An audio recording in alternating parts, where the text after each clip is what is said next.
The Hobbit desolation of Smaug. Smaug হচ্ছে একটি ড্রাগনের নাম যার সম্পর্কে আমরা হবিটের প্রথম পার্টে দেখেছিলাম, যেটি 2012 সালে মুক্তি পেয়েছিল। সিনেমাটি আমি অলরেডি এক্সপ্লেন করে দিয়েছি, যেটা আমি হাইলি রিকমেন্ড করব যে আপনি সেই ভিডিওটি আগে দেখে নিন যদি না দেখে থাকেন, কারণ সেই গল্পের পর থেকেই এই সিনেমাটি শুরু হয়। সিনেমাটির IMDb রেটিং হচ্ছে 7.9 আউট অফ 10 এবং রোটেন টমেটোজে 74% ফ্রেশ। সো চলুন শুরু করার আগে, হে গাইজ, আমি Arnab and welcome to my channel. আর এই ভিডিওতে আমি দ্য হবিট সিনেমার দ্বিতীয় পর্বটিকে এক্সপ্লেন করব। সো হবিট এবং লর্ডস অফ দ্য রিং এই সম্পূর্ণ গল্পটি মিডিল আর্থে গড়ে উঠেছে, যেখানে বেশ কিছু কাল্পনিক রাজ্য এবং শহর রয়েছে। আর তার মধ্যে একটি হচ্ছে এরাবোর, যেখানে লোনলি মাউন্টেনের মধ্যে একটি ড্র্যাগন হামলা করে দিয়েছিল। আর তার কারণে ডর্ফ নামক এক প্রজাতি যারা সেই লোনলি মাউন্টেনে বসবাস করত, তারা চেষ্টা করছে যে সেখান থেকে কিভাবে ড্রাগনটিকে তাড়ানো যায় বা তাকে হারানো যায়। আমরা এখানে ডর্ফদের বর্তমান রাজা প্রিন্স থোরিনকে দেখতে পাই, যে বর্তমানে ব্রি নামক একটি স্থানে রয়েছে। তবে চারিদিকে তার বিপদ, কারণ অর্ক অর্থাৎ এক টাইপের রাক্ষসদের রাজা যার নাম হচ্ছে অ্যাজোগ, সে প্রিন্স থোরিনের মাথার দাম রেখেছে অনেক। সো থোরিন সেখানে একা ছিল এবং তারপরে একজন উইজার্ড যার নাম হচ্ছে গ্যান্ডালফ, সে প্রিন্স থোরিনের সাথে সাক্ষাৎ করে। সে থোরিনকে আশ্বাস যোগায় যে গ্যান্ডালফ তাকে সাহায্য করবে ডর্ফদের সেই বাসভূমিটিকে পুনরুদ্ধার করার জন্য, অর্থাৎ সেখানে যে ড্র্যাগনটি রয়েছে তাকে হারানোর জন্য। তবে এই কাজটা তারা একা পারবে না, ডর্ফদের অন্যান্য সাম্রাজ্য থেকেও তাদের সাহায্য প্রয়োজন, যাদের বলা হয় 7 আর্মি অফ ডর্ফস। তবে এই সম্পূর্ণ সৈন্যদলটিকে একত্রিত করার জন্য তাদের একটি পাথর প্রয়োজন, যেটির নাম হচ্ছে আর্কেনস্টোন, কারণ সেই ডর্ফসগুলো সেই পাথরের সামনে নিজেদের মাথা ঝুঁকায়। তবে সেই পাথরটি সেই লোনলি মাউন্টেনের মধ্যে রয়েছে, যেখানে ড্র্যাগনটি রয়েছে। আর সেই পাথরটিকে চুরি করার জন্যই তারা একটি হবিটকে বেছে নিয়েছে, যার নাম হচ্ছে বিলবো। আর তার পরের গল্প তো আপনারা জানেন, যেটা আমরা হবিটের প্রথম পার্টে দেখেছিলাম। সো বর্তমানে ডর্ফদের সেই সম্পূর্ণ টিম জার্নি করছে, আর সেখানে বিলবো একটি বৃহদাকার ভাল্লুককে দেখতে পায়, বেশ যথেষ্ট হিংস্র এবং তাকে দেখতে অনেকটা ভয়ানক। বিলবো তাদের এই কথাগুলো জানায়, তবে গ্যান্ডালফ এই ব্যাপারে আগে থেকেই জানতো। এনিওয়েজ, তারা সেই স্থানটি থেকে পালায় এবং সেই ভাল্লুকটি তাদের পিছু করে। তারা ভাগ্যের জোরে একটি বাড়িতে আশ্রয় নেয় এবং তখন গ্যান্ডালফ জানায় যে এই ভাল্লুকটি আসলে কে। আসলে তার নাম হচ্ছে বেয়র্ন, যে হচ্ছে একজন স্কিন চেঞ্জার, অর্থাৎ সে রূপ পরিবর্তন করতে পারে। সে মাঝে মাঝে বিভিন্ন রূপ নিয়ে নেয়, তবে কখনো কখনো ভাগ্য খারাপ থাকলে সে একটি ভাল্লুকের আকার নিয়ে নেয়। তবে আমরা তাদের ভাগ্যটা খারাপ না বলে ভালো বলতে পারি, কারণ সেই ডর্ফদের পিছু করছিল সেই অর্কগুলি, অর্থাৎ সেই রাক্ষসগুলি, যারা সেই ভাল্লুকটির ভয়ে সেই ডর্ফদের উপর হামলা করতে পারছিল না। তবে সেখানে অর্কদের রাজা অ্যাজোগের সাথে সাক্ষাৎ করে তার ছেলে, যার নাম হচ্ছে বল্ক, যে তার পিতাকে জানায় যে তাদের মাস্টার তাদের ডেকেছে। সো তারপর অ্যাজোগ তার মাস্টার বা তার মালিকের সাথে সাক্ষাৎ করতে যায়। স্থানটি ছিল ডল গল্ডুর এবং অ্যাজোগের মালিক হচ্ছে সেই নেক্রোম্যান্সারটি, যার নাম হচ্ছে সৌরন, যে তার ডার্ক ম্যাজিক বা ডার্ক পাওয়ারের সাহায্যে বিভিন্ন স্থান নষ্ট করে দিয়েছে। এবং তখন অ্যাজোগ তার ছেলে বল্ককে পাঠায় সেই ডর্ফদের মারার জন্য। অন্যদিকে আমরা সেই ডর্ফদের দেখতে পাই, পরদিন সকাল হয়ে গিয়েছে, সবাই ব্রেকফাস্ট করছে এবং সেখানে আমরা বেয়র্নকে দেখতে পাই, যে গতকাল রাত্রির বেলা ভাল্লুকের আকার নিয়েছিল। বেয়র্ন তাদের খাবার প্রদান করে, একই সাথে তাদের সাহায্যও করে। আসলে সেই ডর্ফরা চলেছে লোনলি মাউন্টেনের উদ্দেশ্যে, যেখানে সেই ড্র্যাগনটি রয়েছে, এবং তাদের একটু তাড়াহুড়ো করতে হবে, কারণ সেই লোনলি মাউন্টেনে প্রবেশ করার একটি সিক্রেট দরজা রয়েছে, যেটি একটি নির্দিষ্ট সময় দেখা যাবে, আর যেটাকে বলা হয় ডুরিন্স ডে। তবে তাদের হাতে আর বেশি দিন সময় নেই, তাদের একটি শর্টকাট রাস্তা নিতে হবে, যেটি মার্কুড নামক একটি জঙ্গল দিয়ে যেতে হবে তাদের। তবে সেই জঙ্গলটি খুবই ভয়ানক, যেখানে সেই ডার্কনেস সম্পূর্ণভাবে বিরাজ করছে। সো তারপর তারা সেই জঙ্গলের সামনে উপস্থিত হয়। গ্যান্ডালফ সেখানে আগে প্রবেশ করে এবং সেখানে একটি স্থানে কিছু অদ্ভুত ভাষা গ্যান্ডালফ দেখতে পায়, যেটিকে বলা হয় ব্ল্যাক স্পিচ। একই সাথে গ্যান্ডালফ সেখানে একটি টেলিপ্যাথিক মেসেজ পায়, যেটিকে পাঠিয়েছিল লেডি গ্যালাড্রিয়েল। গ্যান্ডালফ বুঝতে পারে যে সেই লোনলি মাউন্টেনের মধ্যে যে ড্র্যাগনটি রয়েছে সেটি শুধু একমাত্র বিপদ নয়, বরং এই গোটা মিডিল আর্থে একটি অশুভ শক্তি বেড়েই চলেছে, যেটি সম্পর্কে কোনো প্রাণী অবগত নয়। এবং তখন গ্যান্ডালফ তাদের ছেড়ে একটি অন্য স্থানের উদ্দেশ্যে বেরিয়ে পড়ে, এক টাইপের কবরস্থান, যেখানে সে ইনভেস্টিগেশন করতে যাচ্ছে যে অ্যাকচুয়ালি এই অশুভ শক্তিটি আসছে কোথা থেকে। তবে গ্যান্ডালফ তাদের জানায় এই জঙ্গলটি এক টাইপের মায়াজাল, তাই তাদের অবশ্যই তাদের রাস্তাটি ফলো করতে হবে এবং যতই সমস্যা আসুক না কেন তারা যাতে তাদের রাস্তা থেকে না সরে যায়। তারপর গ্যান্ডালফ চলে যায় এবং বাকি প্রত্যেকে সেই জঙ্গলে উপস্থিত হয়েছে। তবে সত্যি সেই জঙ্গলে একটি অদৃশ্য শক্তি বিরাজ করছে, যার ফলে বিলবো এবং সেই ডর্ফগুলি অদ্ভুত কিছু হ্যালুসিনেশন দেখা শুরু করে। তাদের প্রত্যেকের মাথা ঘুরছে এবং ফাইনালি তারা তাদের রাস্তাটি হারিয়ে ফেলে। আর গ্যান্ডালফ যেটার ভয় করেছিল সেটাই হয়, তারা প্রত্যেকে আলাদা হয়ে গিয়ে রাস্তা খোঁজা শুরু করেছে।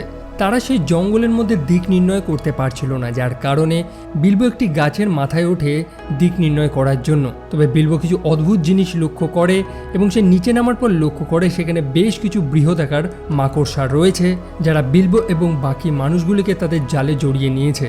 বিলবো একটা মাকড়সাকে মেরে দেয় এবং তার কাছে যে সোনার আংটিটি ছিল সেটি পরে নেয়, যে আংটি পরলে সে অদৃশ্য হয়ে যেতে পারে।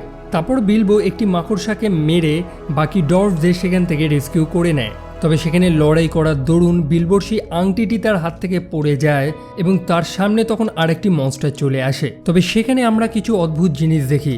বিলবো বড় নৃশংসভাবে সেই প্রাণীটিকে হত্যা করে সেখানে, এবং বিলবোর এই রূপটি আমরা আগে কোনোদিন দেখিনি। সে সেই আংটিটিকে পাওয়ার জন্য এতটাই পাগল ছিল যে আমরা তার মধ্যে স্পষ্ট লোভ জিনিসটাকে লক্ষ্য করতে পারি। এমনকি বিলবো নিজেও বুঝতে পারে যে সেই আংটিটি তাকে ইনফ্লুয়েন্স করছে এরকম কাজগুলো করার জন্য, যেমনটা সে এর আগে কোনোদিনই ছিল না। তবে সেই সময় তাদের সেই মাকড়সাগুলো সম্পূর্ণভাবে ঘিরে ফেলেছিল। তবে সৌভাগ্যবশত এলফরা সেখানে চলে আসে। দুজন এলফকে আমরা সেখানে দেখতে পাই, একজন হচ্ছে টাউরিয়েল আর একজন হচ্ছে লেগোলাস, যারা বড় সাহসের সাথে সেই মাকড়সাগুলোকে সেখানে হত্যা করে। তবে এই এলফদের সাথে আবার ড্রজদের একটি পুরনো ঝামেলা রয়েছে, আর তারা এই ডর্ফগুলোকেও সেখান থেকে অ্যারেস্ট করে নিয়ে চলে যায়। তবে আমাদের বিলবো সে তার আংটিটি পরে তখন অদৃশ্য ছিল, আর সেই কারণেই তাকে কেউ ধরতে পারেনি।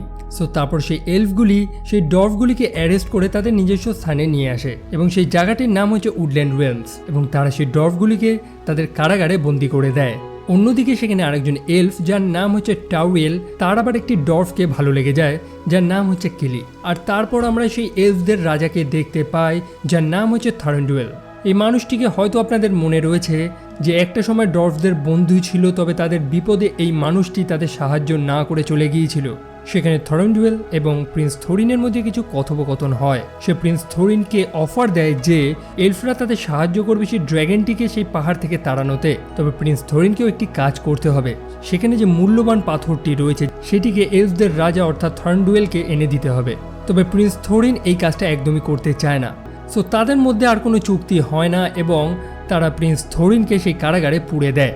অন্যদিকে আমাদের বিলবো অদৃশ্য হয়ে সেই উডল্যান্ড ওয়েলসের মধ্যে প্রবেশ করেছে এবং সে লুকিয়ে লুকিয়ে গার্ড রুমে গিয়ে সেই কারাগারের চাবিগুলিকে চুরি করে নেয় এবং সময় মতন প্রত্যেকটি ডর্ফকে সেখান থেকে রেস্কিউ করে নেয়। তবে তারা সেই স্থান থেকে বেরোবে কি করে? যেমনটা আমি বলেছিলাম যে বিলবো ছিল যথেষ্ট স্মার্ট এবং সে একটি শর্টকাট ইউজ করে। সেখানে ছিল বেশ কিছু কাঠের ড্রাম যেখানে সেই ডর্ফগুলো লুকিয়ে পড়ে এবং সেই শর্টকাট রাস্তাটি নিয়ে সেখান থেকে বেরিয়ে যায়। বাট ততক্ষণে সেই এলফরা অ্যালার্ট হয়ে গিয়েছে এবং সেই ডর্ফগুলো যাতে না পালাতে পারে সেই কারণেই তারা সেখানকার মেন গেট বন্ধ করে দেয় এবং সেই ডর্ফগুলি সেখানেই ফেসে যায়। তবে সেখানে আর এক কাণ্ড হয়। সেই রাক্ষসগুলি অর্থাৎ অর্ক যারা সেই প্রথম পার্ট থেকে এই ডর্ফদের মারার চেষ্টা করছে তারা সেই স্থানে উপস্থিত হয়। তারা সিম্পলি এসেছিল এখানে ডর্ফদের মারার জন্য, বাট তাদের সাথে আবার এলফদের যুদ্ধ লেগে যায় এবং সেই ডর্ফগুলো এই সুযোগে সেই গেটটিকে ওপেন করে সেখান থেকে বেরিয়ে যায়। তবে আরেকজন ডর্ফ যার নাম হচ্ছে কিলি, তার পায়ে একটি বিষাক্ত তীর লাগে, যদিও সে আবার সেই কাঠের ড্রামে বসে জলে ভেসে ভেসে সেখান থেকে বেরিয়ে যায়। আর সেখানে একটি চমৎকার অ্যাকশন সিন হয়, আর এই ফাইট সিকোয়েন্সটা বেশ অনেকক্ষণ ধরে চলে। সেখানে একজন এলফ যার নাম হচ্ছে লেগোলাস, সে বড় সাহসের সাথে সেই অর্কদের সাথে লড়াই করছিল এবং অবশেষে সেই ডর্ফরা সেখান থেকে পালিয়ে যায়। তবে সেই এলফরা একটি রাক্ষস অর্থাৎ একটি অর্ককে জ্যান্ত ধরে নিয়েছে, যাকে তারা নিয়ে যায় জিজ্ঞাসাবাদ করার জন্য। অন্যদিকে আমরা গ্যান্ডালফকে দেখতে পাই, সে একটি স্থানে উপস্থিত হয়েছে যেটিকে বলা হয় টম্বস অব নাজগুলস। সেখানে সে আরেকজন উইজার্ড যার নাম হচ্ছে র্যাডাগাস তার সাথে সাক্ষাৎ করে এবং তারা ভালো মতো ইনভেস্টিগেশন করে বুঝতে পারে সেই স্থানটি সম্পূর্ণভাবে ফাঁকা রয়েছে, অর্থাৎ তাদের যে নতুন শত্রু সে সম্পূর্ণভাবে রেডি। তবে কে তাদের নতুন শত্রু? যেমনটা বলেছিলাম যে সেই নেক্রোম্যান্সার যার নাম হচ্ছে সৌরন, অর্থাৎ সেই অশুভ শক্তির মালিক, এবং সে সেই অর্ক অর্থাৎ সেই রাক্ষসদের সাথে একটি চুক্তি করেছে, অর্থাৎ তারা একটি অ্যালায়েন্স তৈরি করেছে যেটি দিয়ে তারা এই সম্পূর্ণ মিডিল আর্থের উপরে রাজত্ব করবে। এবং তারপরে যখন সে এলফদের রাজা থারন্ডুয়েল সে অর্কটিকে ইন্টারোগেট করে, সেও একই কথা বলে যে তাদের মালিক ফিরে এসেছে, যে এই গোটা বিশ্বটাকে ধ্বংস করে দেবে। থারন্ডুয়েল তার কথাটি বুঝতে পেরে যায় এবং সিম্পলি তার গলাটি কেটে দেয়। সে বুঝে গিয়েছে যে স্যারন অর্থাৎ সেই নেক্রোম্যান্সার ফিরে এসেছে, তাই সে তার রাজ্যের সিকিউরিটি আরও বাড়িয়ে দেয় যাতে কেউ না ভেতরে প্রবেশ করতে পারে বা কেউ বাইরে বেরোতে পারে। তারপর লেগোলাস তার দারোয়ানদের বলে যে দরজা গেট সব কিছু একদম সিল করে দিতে। তখন তারা জানায় যে টাউরিয়েল সে অলরেডি বাইরে বেরিয়ে গিয়েছে। টাউরিয়েল অর্থাৎ সেই মেয়েটি যে একটি ডর্ফকে ভালোবেসে ফেলেছিল, যার নাম হচ্ছে কিলি। তবে কিলি বর্তমানে অসুস্থ, তার পায়ে একটি বিষাক্ত তীর লেগেছে এবং সেখান থেকে রক্ত ঝরছে। তবে তারা একটি স্থানে উপস্থিত হয়েছে যেখানে একটি মানুষের সাথে তাদের সাক্ষাৎ হয়, যার নাম হচ্ছে বার্ড। আর এক্স্যাক্টলি বার্ড হচ্ছে একটি হিউম্যান, কারণ আমরা এতক্ষণ ধরে এলফ, ডর্ভস, অর্কস অনেক জাতি উপজাতিকে দেখেছি এবং ফাইনালি একটি হিউম্যানকে দেখতে পারলাম আমরা। তারা বার্ডের সাথে কিছু চুক্তি করে, তারা বার্ডকে অনেক টাকা পয়সা দেয়, যার পরিবর্তে বার্ড তাদের সেই লোনলি মাউন্টেনে পৌঁছে দিতে সাহায্য করবে, একই সাথে তাদের কিছু অস্ত্রের যোগান দেবে।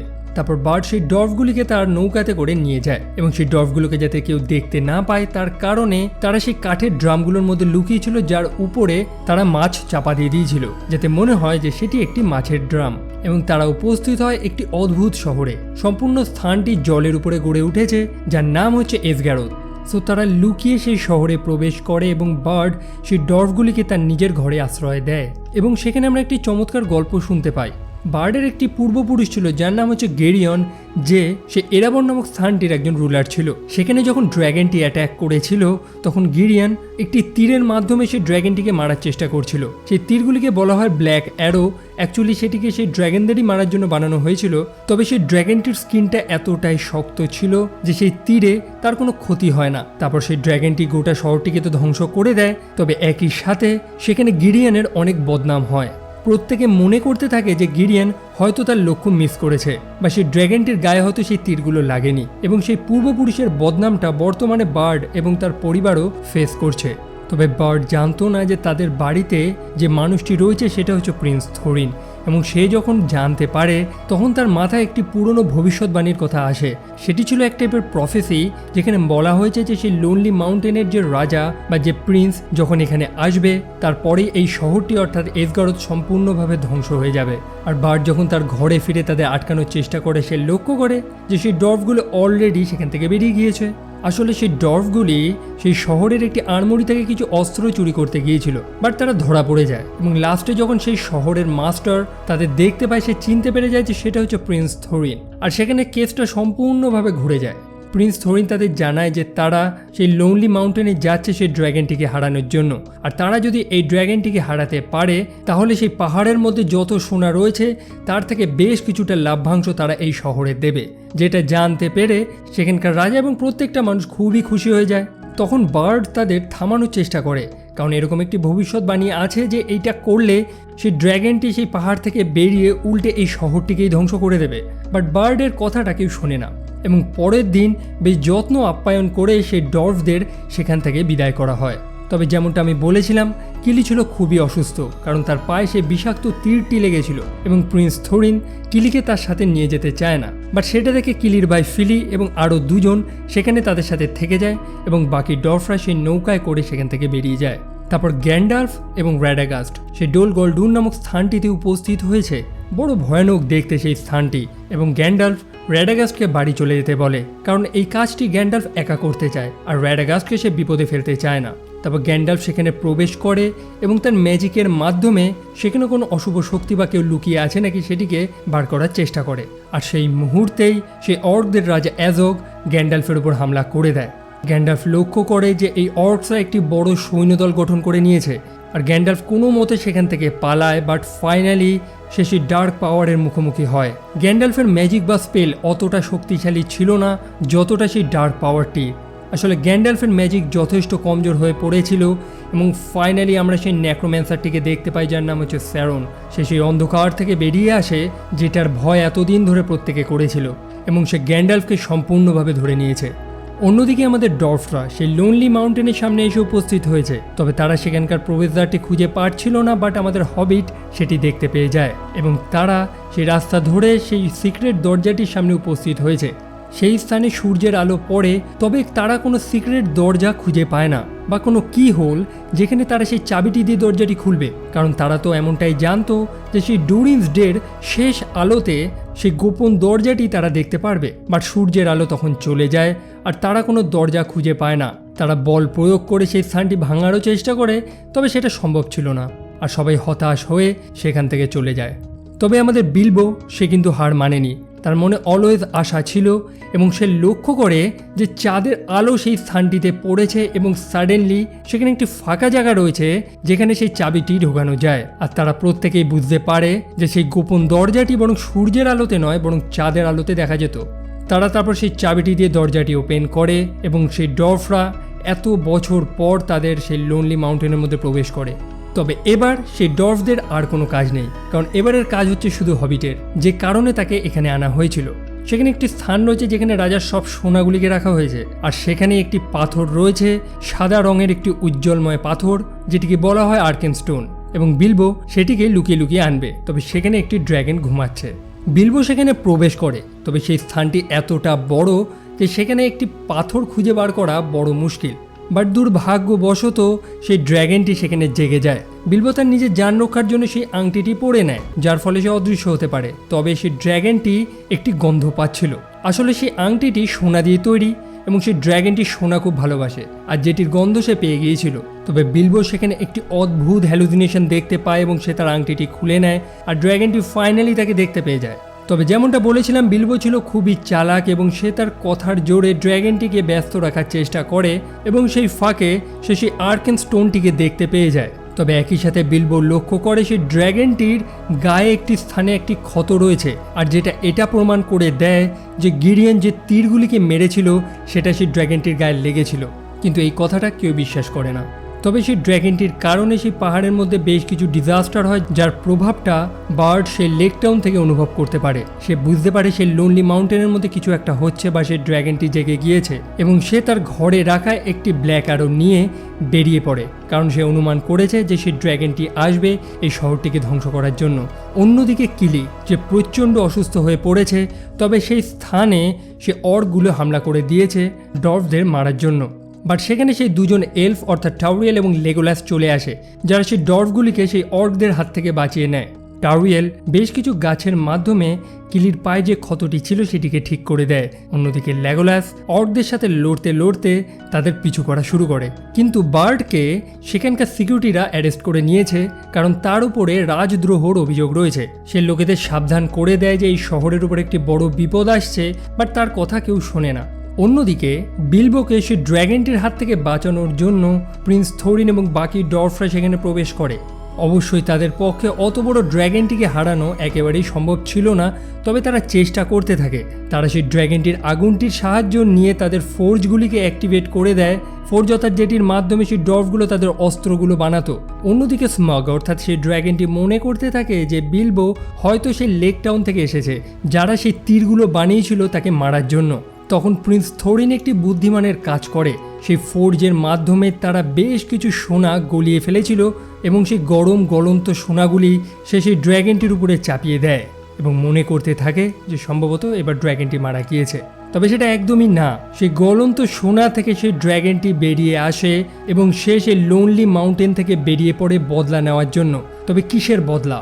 সে চলেছে সে লেক টাউনের উদ্দেশ্যে, যেটির নাম হচ্ছে এসগ্যারোথ, যেটিকে সে সম্পূর্ণ ধ্বংস করে দেবে এবং সে উড়ে চলে যায়। অন্যদিকে বিলবো বুঝতে পারে যে তারা অনেক বড় ভুল করে ফেলেছে, আর এটারই ভয় এতক্ষণ ধরে বার্ড পেয়েছিল, অর্থাৎ সেই ভবিষ্যৎবাণীটি যেটাতে তারা মনে করতো যে সেই ড্র্যাগনটি এসে তাদের সম্পূর্ণ লেক টাউনটি ধ্বংস করে দেবে। তবে ড্র্যাগনটি সত্যি কি এটা করতে পারবে, বা বার্ড সেই জেলখানা থেকে বেরিয়ে সেই ব্ল্যাক অ্যারোটির মাধ্যমে সেই ড্র্যাগনটিকে কি মারতে পারবে? বা আমাদের এই সম্পূর্ণ মিডিল আর্থের একটা গার্ডিয়ান অর্থাৎ গ্যান্ডালফ যে সম্পূর্ণভাবে ফেসে গিয়েছে এবং সে দেখতে পায় যে সেই নেক্রোম্যান্সার তার সম্পূর্ণ সেনাবাহিনীকে পাঠিয়েছে যুদ্ধ করার জন্য। সো কী হবে সেটা আমরা পরের সিনেমায় জানতে পারবো। অ্যান্ড এই গল্প আপাতত এইটুকুই। আই হোপ আপনারা বুঝতে পেরেছেন। অ্যান্ড যদি কোনো কনফিউশন থাকে সেটা কাইন্ডলি কমেন্ট সেকশনে জানাবেন। আর আপনাদের যদি এরকম কন্টেন্ট পছন্দ হয় তো কাইন্ডলি আমার চ্যানেলটি সাবস্ক্রাইব করবেন। আপনি আমাকে ইনস্টাগ্রামে ফলো করতে পারেন, যেখানে আমি রেগুলার আপলোড করি এবং তার লিঙ্ক আমি ডিসক্রিপশনে দিয়ে দেবো। আর এই ভিডিও আপাতত এইটুকুই। আবার দেখা হবে পরের ভিডিওতে। Bye bye.